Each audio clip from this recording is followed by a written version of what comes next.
So I'm replacing the carburetor on my 71 Volkswagen bus transporter. So my son here, Riley, has helped to remove it by pulling everything off and trying to leave it laying in as best a location to where it goes back on.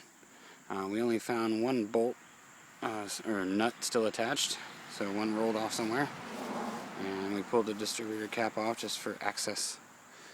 And then comparing the new one to the old one, had to take the bolts off of the old one, put them on the new one. And the only other thing, this is a rebuilt bow car from Mexico. This sensor is on there and not on here, but this is a very hard one, so I'm going to enter one of the forums and ask everybody if that's necessary. At this stage I'm just going to put it on the way it is.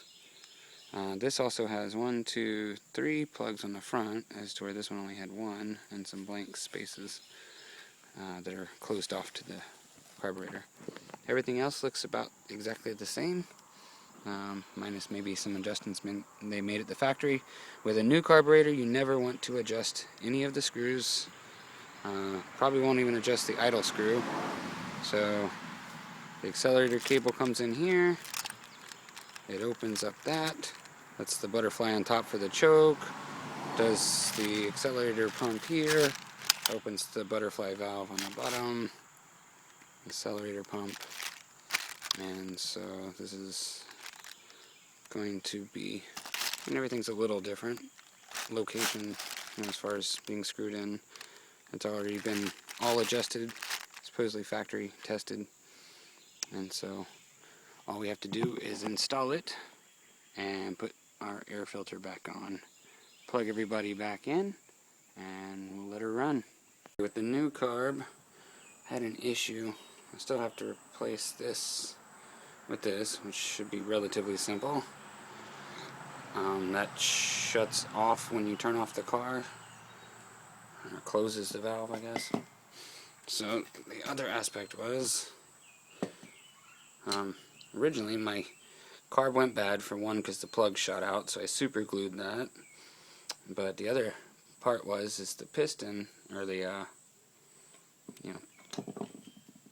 whatever you call it, it goes through the shaft. When you pull this, it goes all the way through. And my alternator is not the original generator, so this was hitting it. I guess the mechanic beat on it or jostled it, and this had an air intake leak here, where we sprayed some carb cleaner on there and you heard it. Or starter fluid, I guess.